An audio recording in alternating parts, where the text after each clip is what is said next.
वृंदावन बिहारी लाल की, यमुना मैया की, यमुना मैया की, भारत माता की, भारत माता की, वंदे वंदे वंदे।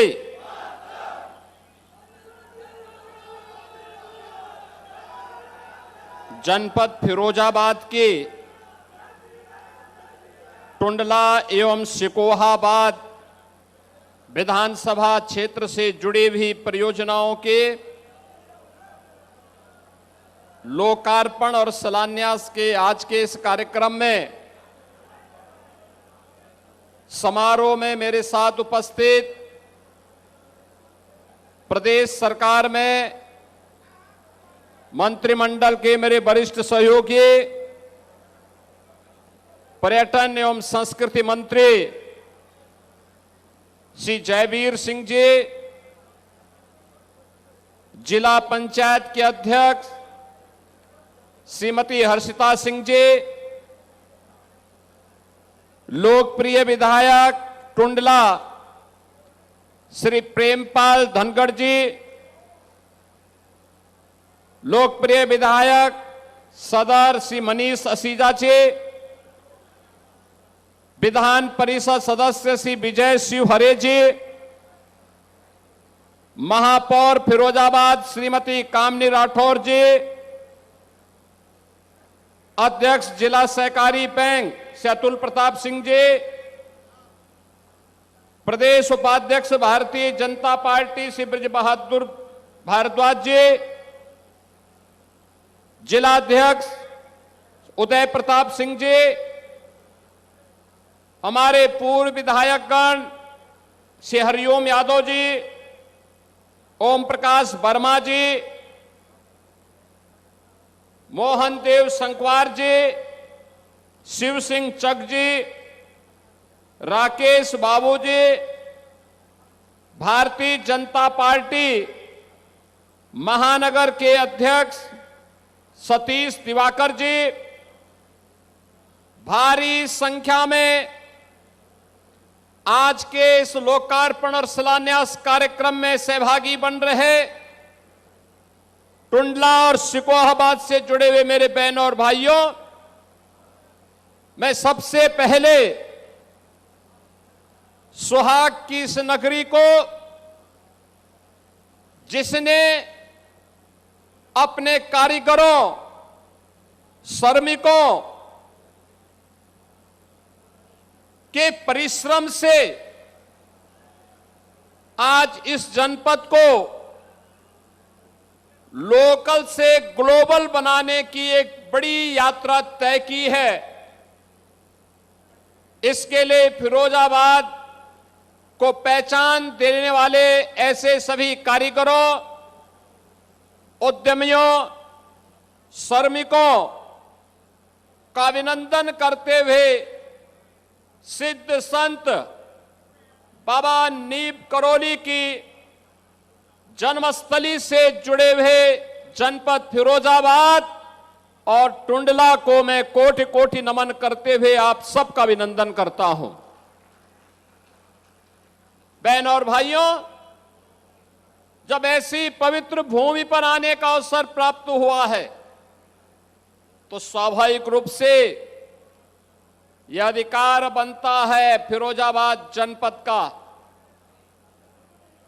कि वह विकास की इन परियोजनाओं का साक्षी बने।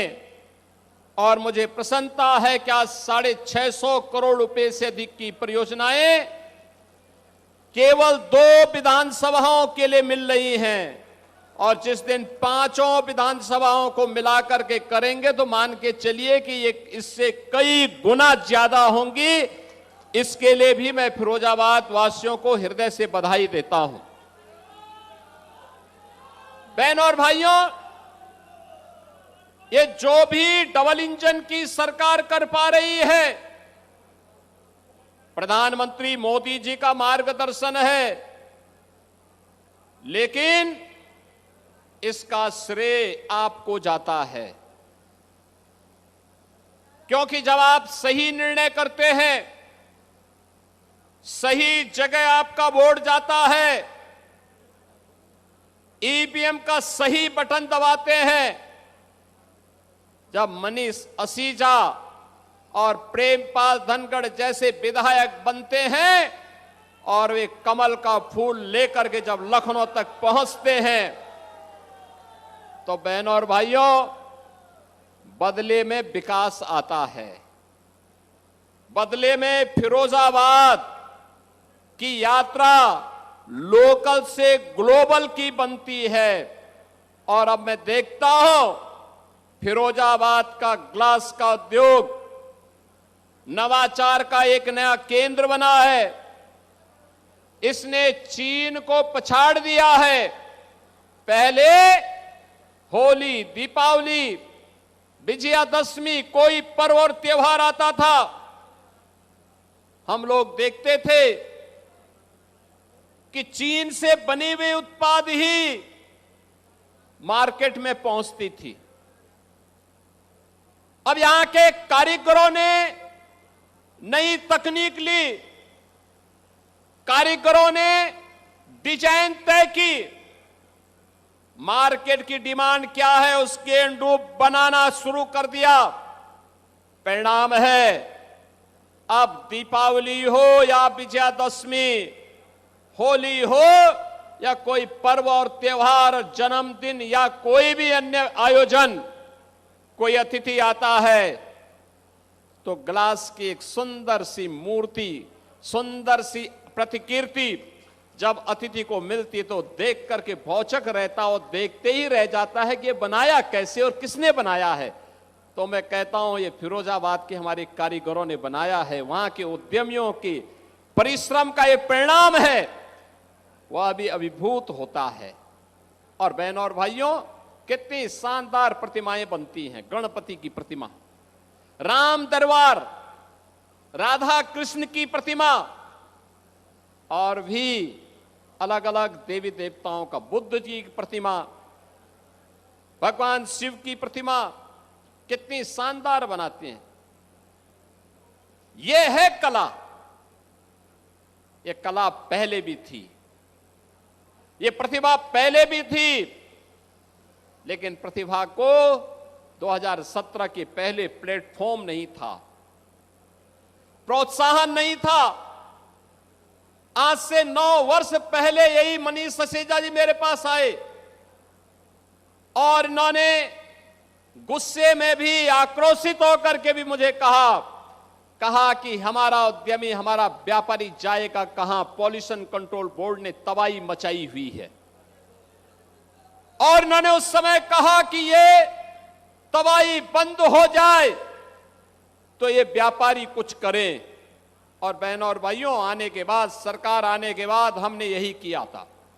पॉल्यूशन कंट्रोल बोर्ड के छापों को बंद कराया, तकनीक दी, गैस की आपूर्ति सुनिश्चित करवाई, और अब तो मुझे बताया गया कि गैस की आपूर्ति ही नहीं बल्कि अब तो बिजली से भी भट्टियों के संचालन और उसको सोलर पैनल के साथ जोड़ करके नई तकनीक के साथ हमारा फिरोजाबाद का उद्यमी आगे बढ़ चुका है।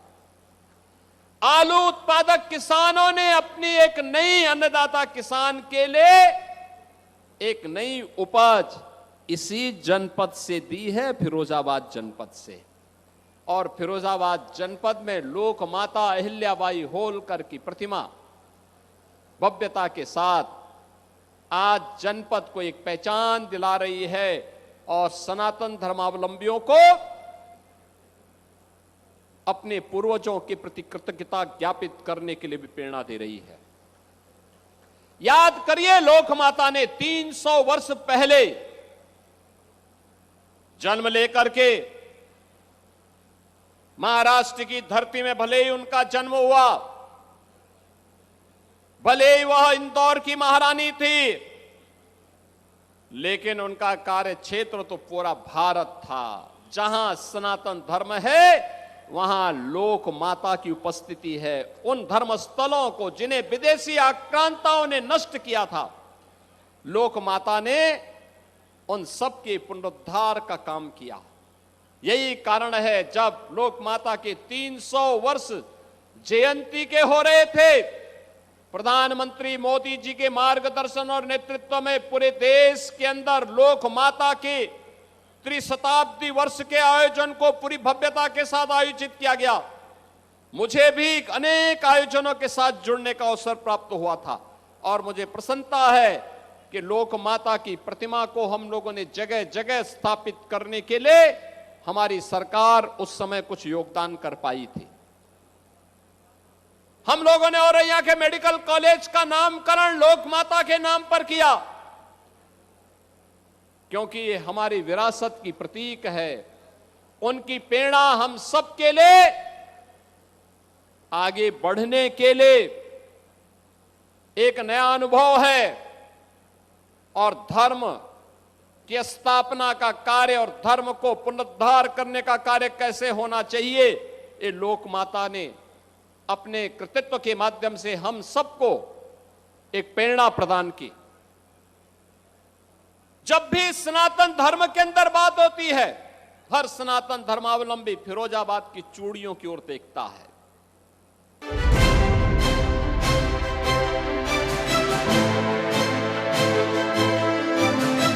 नमस्कार, आप देख रहे हैं हरियाणा डायरी और मैं हूं आपके साथ आयुष पाल। राजनीति में नीतियां बहुत बनती हैं, लेकिन जो सरकार सीधे गरीब किसान और मजदूरों की थाली तक पहुंचे वही वास्तव में जनहितैषी कहलाती है। हरियाणा की नायब सिंह सैनी सरकार ने एक बार फिर साबित कर दिया है कि उनका लक्ष्य सिर्फ विकास नहीं बल्कि समाज के अंतिम पायदान पर खड़े व्यक्ति का उदय है। प्रदेश की मंडियों में आने वाले हमारे अन्नदाताओं और मेहनतकश मजदूरों के लिए अटल किसान मजदूर कैंटीन योजना आज एक लाइफलाइन बन चुकी है। जहां महंगाई के इस दौर में एक वक्त का ढंग से खाना मिलना मुश्किल होता है, वहां नायब सरकार मात्र 10 रुपए में शुद्ध, पौष्टिक और भरपेट भोजन उपलब्ध करा रही है। इस कल्याणकारी योजना पर लोगों की क्या है राय, हमारी विशेष ग्राउंड रिपोर्ट में देखिए।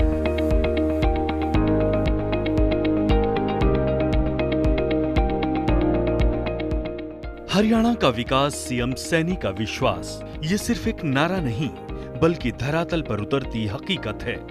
मुख्यमंत्री नायब सैनी के कुशल नेतृत्व में हरियाणा सरकार ने किसानों और श्रमिकों के सम्मान को सर्वोपरि रखा है। मंडियों में दिन रात पसीना बहाने वाले मजदूरों और अपनी फसल बेचने आने वाले किसानों को पहले भोजन के लिए परेशान होना पड़ता था, लेकिन अटल कैंटीन ने उनकी इस चिंता को हमेशा के लिए दूर कर दिया। नायब सरकार की इस दूरदर्शी योजना की सबसे खूबसूरत बात इसका संचालन है। आपको बता दें कि हरियाणा राज्य ग्रामीण आजीविका मिशन के तहत इन कैंटीनों की कमान स्वयं सहायता समूहों की कर्मठ महिलाओं को सौंपी गई है। यानी एक तरफ जहां गरीबों को सस्ता भोजन मिल रहा है, वहीं दूसरी तरफ ग्रामीण महिलाओं को आत्मनिर्भर बनाकर सरकार ने महिला सशक्तिकरण का एक अनूठा मॉडल पेश किया है। हम अटल किसान मजदूर कैंटीन चला रहे हैं और हमारी कैंटीन में 10 रुपये में भरपेट भोजन मिलता है और यहाँ से खाना अच्छा बनाते हैं, साफ़ सुथरा खाना बनाते हैं और सब भरपेट भोजन करके जाते हैं। इसमें हम रोटी, 2 सब्जी, चावल और रायता किसी को चाहिए होता है तो रायता भी 11 से और 3 बजे तक के लिए। नायब सरकार की साफ और पारदर्शी नीयत का ही परिणाम है कि इस सेवा का दायरा युद्ध स्तर पर बढ़ाया जा रहा है। कृषि विपणन बोर्ड के साथ ही श्रम विभाग लगातार कैंटीनों की संख्या बढ़ा रहा है। कहना गलत नहीं होगा कि सिर्फ मंडियां ही नहीं, नायब सरकार हर मोर्चे पर प्रदेशवासियों के पोषण की गारंटी दे रही है। खाने में रोटी, सब्जी, दाल सब मिल रहा है। कैसा खाना सही है। 10 रुपये मिल गया। कैसी योजना है सरकार की? ये सही योजना है गरीब के लिए। फायदा मिलता है, बढ़िया फायदा मिल रहा है। चावल मिलता है, 2 सब्जी मिलती हैं, दाल है, 1 सब्जी कोई भी, 4 रोटी। ये अटल किसान मजदूर कैंटीन बढ़िया योजना है, गरीब आदमी के लिए, किसानों के लिए अच्छी बात। कभी किसी होटल पे तो कभी किसी होटल पे आप घर से मंगा लेते थे, कभी कोई ना कोई इंतजाम तो करना पड़ेगा। पैसों की भी बचत है और खाना भी अच्छा है। मैं यहाँ कैंटीन में खाना खाने आया हूँ और 10 रुपये में दाल और 4-5 रोटी मिलती है और सब्जी 2 प्रकार की और चावल मिलते हैं और सरकार की अच्छी योजना है। और बढ़िया स्वाद कर देते। अच्छा खाना मिलता है, भोजन बहुत अच्छा मिलता है, भर पेट खाना मिलता है। पहलेदारी करते हैं सब्जी मंडी में, 4 रोटी मिलता है, 2 सब्जी मिलता है, चावल मिलता है, अच्छा है। रोज आते हैं खाने के लिए, बढ़िया है। मैं रोजाना खाना खाने आता हूँ, 19 नंबर दुकान पर काम करता हूँ। रोजाना खाना खाता हूँ, अच्छा खाना मिलता है 10 रुपया में।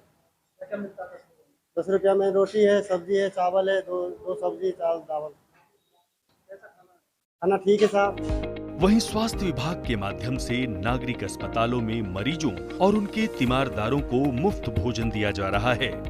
स्कूलों में मिड डे मील और महिलाओं बच्चों के लिए फोर्टिफाइड आटा और फ्लेवर्ड मिल्क जैसी योजनाएं दर्शाती हैं कि राज्य का कोई भी जरूरतमंद मुख्यमंत्री नायब सैनी की नजरों से दूर नहीं है। बहरहाल कहा जाता है कि किसी भी राज्य की तरक्की का पैमाना उसकी बड़ी बड़ी इमारतें भर नहीं होती, बल्कि उसके सबसे गरीब नागरिक के चेहरों की मुस्कान होती है। हरियाणा की नायब सरकार इसी मुस्कान को हर चेहरे पर लाने के लिए प्रतिबद्ध है। 10 रुपए में सम्मान और पोषण की ये थाली आज हरियाणा के विकास पथ का एक मजबूत आधार बन चुकी है। ब्यूरो रिपोर्ट, सूर्या समाचार।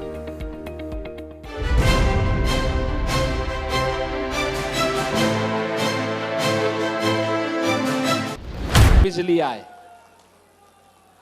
गरीब को तबाह करते थे। आज मैं कह सकता हूं, प्रदेश के अंदर 15 करोड़ गरीबों को फ्री में राशन की सुविधा का लाभ मिल रहा है। 10 करोड़ लोगों को आयुष्मान भारत में 5 लाख रुपए की मुफ्त में स्वास्थ्य की सुविधा प्राप्त हो रही है। 65 लाख गरीबों के लिए एक एक मकान बन गया है, आवास बन गया है। 2 करोड़ गरीबों को रसोई गैस में फ्री में कनेक्शन मिल गया है। लगभग 1.5 करोड़ परिवारों को फ्री में विद्युत के कनेक्शन भी मिले हैं और 16 लाख किसानों के निजी ट्यूबवेल के बिल को सरकार ने माफ करते हुए उन्हें फ्री में बिजली देने का काम भी प्रारंभ किया है। आज अन्नदाता किसान के लिए सरकार प्रोक्योरमेंट की पॉलिसी लेके आती है, सॉइल हेल्थ की कार्ड की सुविधा लेके आती है, उन्हें अनेक प्रकार की सुविधाएं उपलब्ध करवाती है। आपने देखा होगा प्रधानमंत्री जी ने परसों ही किसान सम्मान निधि का लाभ किसानों के खाते में सीधे उपलब्ध करवाने का काम किया और उत्तर प्रदेश में अकेले एक बार में 4,300 करोड़ रुपए से अधिक की राशि हमारे अन्नदाता किसान के खाते में सीधे गई है। यह है डबल इंजन सरकार की योजनाओं का लाभ। इसके लिए किसी बाबू के कार्यालय के चक्कर नहीं लगाने पड़ते हैं। आप जाइए, आपको सुविधा का लाभ सीधे मिलेगा। नियत जब साफ होती है तो नीति और नियंता अपने आप मार्ग प्रशस्त करते हैं और यही डबल इंजन सरकार की पहचान है। बहनों और भाइयों, मैं आप सबको इस बात के लिए आश्वस्त करने के लिए आया हूं। आपने जो आशीर्वाद भारतीय जनता पार्टी को दिया है, आपका यह आशीर्वाद आज प्रदेश में विरासत और विकास की इस यात्रा को शानदार तरीके से आगे बढ़ाने का काम कर रहा है। आज यूपी, आपने देखा होगा, पर्यटन के केंद्रों के विकास के लिए पूरे देश के अंदर जाना जा रहा है, अच्छी कानून व्यवस्था के लिए जाना जा रहा है, विकास की अपनी परियोजनाओं के लिए जाना जा रहा है, भव्य और दिव्य महाकुंभ के लिए जाना जा रहा है। अयोध्या में श्री राम जन्मभूमि पर भगवान राम के भव्य मंदिर के लिए, काशी में काशी विश्वनाथ धाम के लिए और मथुरा वृंदावन में वहां पर बृहद स्वरूप ले रहा मथुरा वृंदावन का यह स्वरूप एक बार पुनः दुनिया को अपनी ओर आकर्षित कर रहा है। और उन्हीं में उत्तर प्रदेश की अब पहचान बन रही है, 1 डिस्ट्रिक्ट 1 प्रोडक्ट। आदरणीय प्रधानमंत्री जी जब दुनिया के अंदर किसी देश में जाते हैं तो वहां के राष्ट्राध्यक्षों को गिफ्ट देते हैं वन डिस्ट्रिक्ट वन प्रोडक्ट की ही कोई वस्तु। उत्तर प्रदेश गौरवान्वित होता है जब प्रधानमंत्री जी उत्तर प्रदेश की वस्तु किसी राष्ट्राध्यक्ष को देते हैं। बहनों और भाइयों, विकास और विरासत की प्रक्रिया अनंत रूप से आगे बढ़ती रहे, निरंतरता लेकर के आगे बढ़ती रहे, इसके लिए आज मुझे टुंडला और सिकोहाबाद की इन परियोजनाओं के साथ आपके बीच में आने का अवसर प्राप्त हो रहा है। मैं आज के इस अवसर पर विकास की इन सभी परियोजनाओं के लिए टुंडला और सिकोहाबाद की जनता जनार्दन को हृदय से बधाई देता हूं। मैं श्री प्रेमपाल धनखड़ जी को, यहां के जनप्रतिनिधियों को रुचि लेने के लिए हृदय से धन्यवाद भी देता हूं। विकास के प्रति श्री प्रेमपाल धनखड़ लगातार प्रयास करके हमारे बीच आते रहते हैं, मेरे पास आते रहते हैं कि हमें ये सड़क चाहिए, यहां पे फ्लाईओवर चाहिए, यहां पे हमें ये संस्थान चाहिए। आज उसी का परिणाम है, विकास तेजी के साथ टुंडला में भी अब दिखाई दे रहा है और टुंडला अपनी इस नई पहचान के लिए आगे बढ़ सके, इस विश्वास के साथ आज मैं ये सभी योजनाएं आप सभी को उपलब्ध कराता हूं। टुंडला और सिकोहाबाद के नागरिकों को उपलब्ध कराते हुए विश्वास करता हूं कि आपका आशीर्वाद भारतीय जनता पार्टी और इन जनप्रतिनिधियों को प्राप्त होता रहेगा। इस विश्वास के साथ आप सबके प्रति मेरी मंगलमय शुभकामनाएं हैं। धन्यवाद। जय हिंद, जय जय श्री राम।